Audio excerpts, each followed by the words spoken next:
So in this video, we're going to review, actually we're going to do a comparison video. So it's going to be a review, but it's also going to be a comparison between Return Fire on the PS1 and Return Fire on the Sega Saturn. Now I might be wondering, well, why don't you have a copy of Return Fire on the Sega Saturn? Well, it was never released. It was 100% completed, but never released. And in the gameplay footage that I'm about to show you, I think you'll find out why. So let's let's take a look at these two versions of the game and see what the game was all about.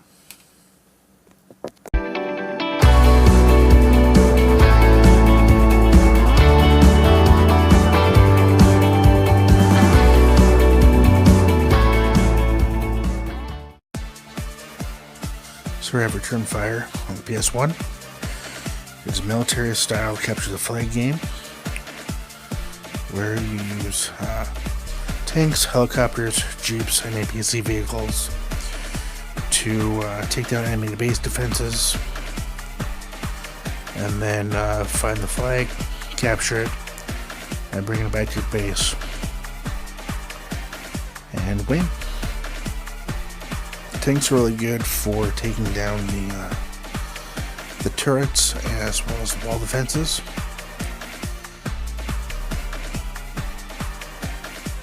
You get 4 of each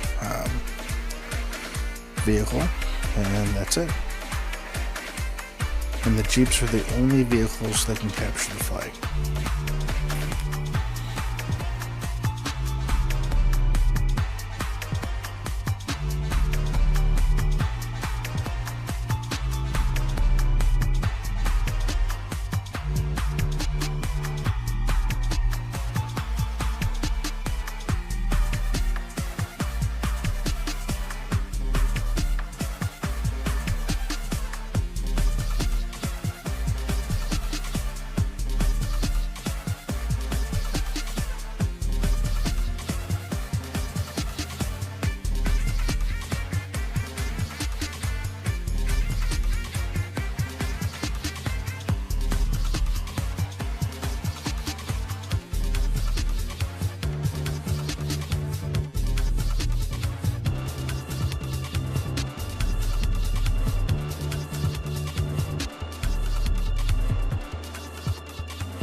The helicopters are not easy to fly,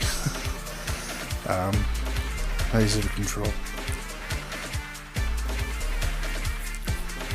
I mean, they are easier to control in the PS1 version than they are in the Sega Saturn version.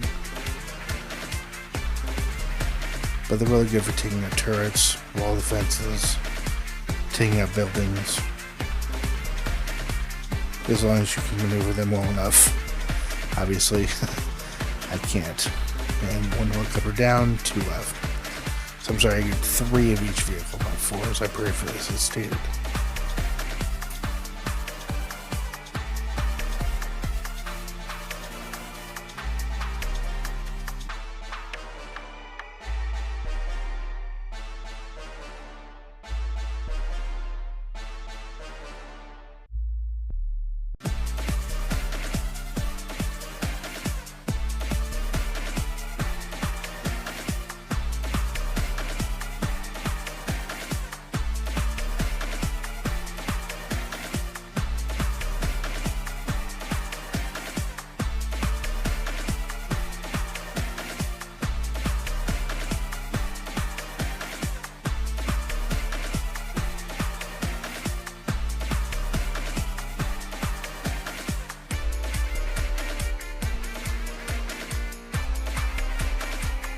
Show you here the APC vehicle here.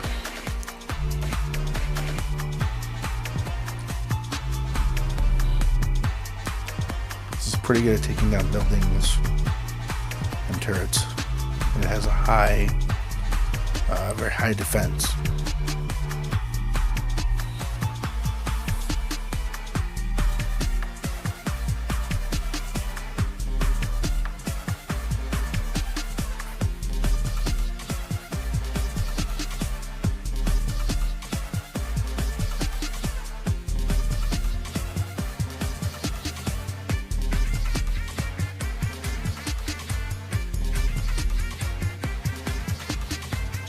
Here I found the building that houses the flag.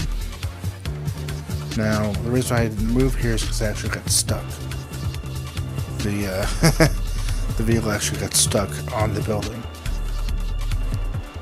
thus causing my vehicle to explode.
So we're going to use the Jeep to go ahead and go get the flag.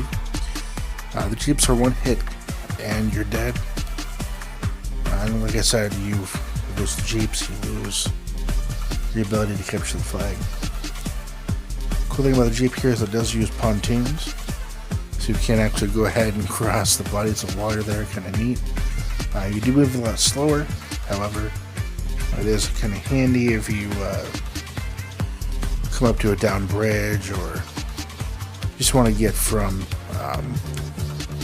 one part of the land to the other a bit quicker than going all the way around.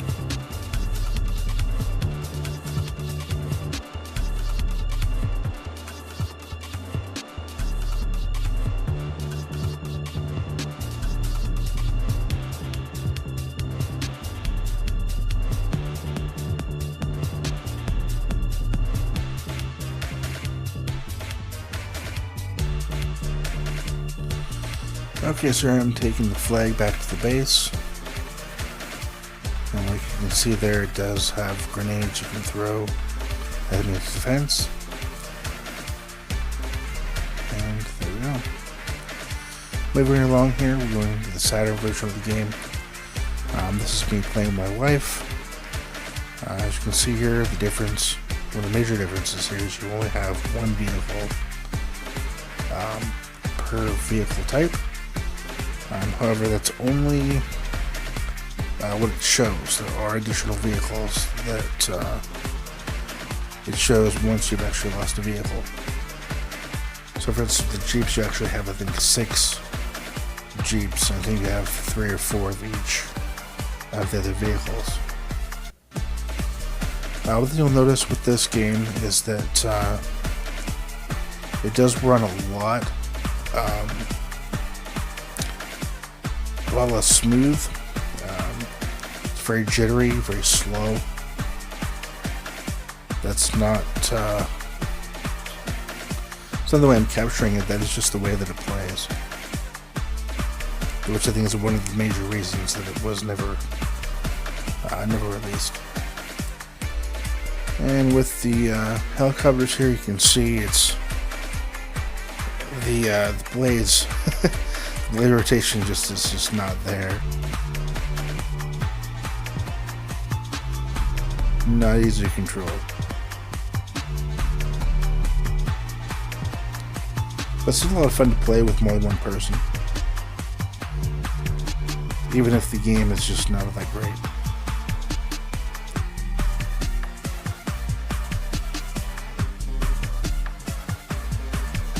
Again, it moves very, very clunky, not smooth at all. The frame rate is just terrible of this version of the game.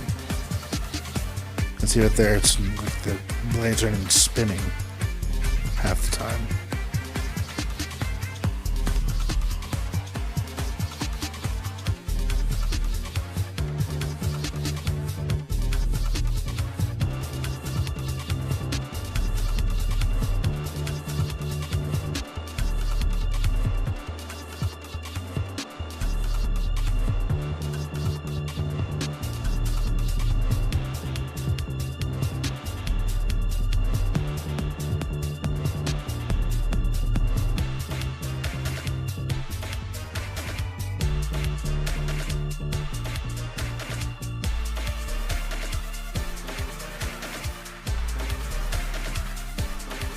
Okay, so you actually get 3 of each.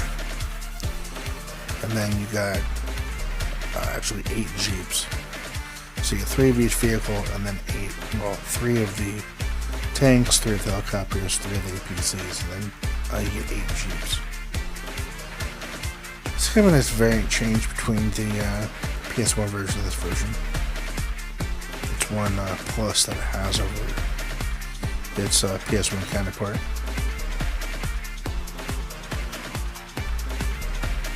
But you can see by the gameplay here, you can see why the game was never released. I don't think it was just up to the standards of the PS1 version, so they just didn't release it. And this game was 100% complete, it was done, it was finished. But they just never released it, and I have a feeling you're seeing why. It's the prettiest looking game ever. It's not, it doesn't move smoothly. It, controls are kind of clunky, but, overall the game's still fun, even though it's really not that great of a game to actually play.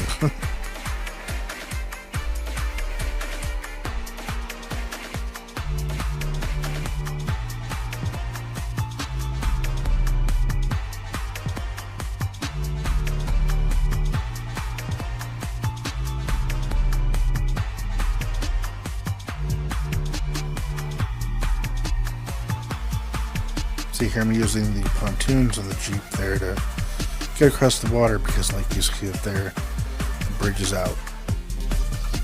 It's much easier to use the pontoons when the bridge is out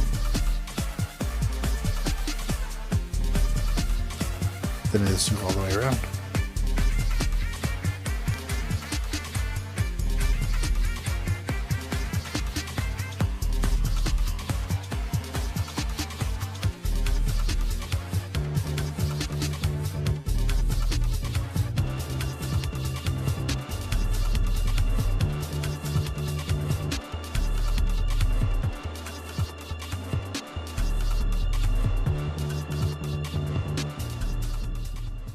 So that was Return Fire on the PS1. I was really glad to be able to compare the two versions, the Sega Saturn version, or really the 3DO version, and the PS1 version. If you like military shooters, like Capture the Flag, this is definitely a great game to have in your collection. Really a lot of fun. This game came out on PS1. It came out on PC. It came out on 3DO. and unofficially on the Sega Saturn. So yeah, really great fun. If you have a friend or a mate, depending on what country you're in, definitely a lot more fun to play than playing against the computer, as the computer tends to be a bit unfair in the in the later maps. But yeah, still lots of fun. I'm really glad I was able to get that back in my collection here and be able to compare between the two versions. So in closing, I do want to thank you for subscribing. Thank you for watching. If you haven't subscribed yet, please consider subscribing to the channel. Got some great stuff on the channel, as well as some great stuff lined up in the future. And please give a thumbs up to the video. We really appreciate it. Leave a comment down below if you want to see more gameplay in depth of this, maybe a stream at some point. Leave me a comment. I'd love to hear the comments or read the comments. And thank you for watching. Thank you for subscribing. And until next time, take care and happy gaming.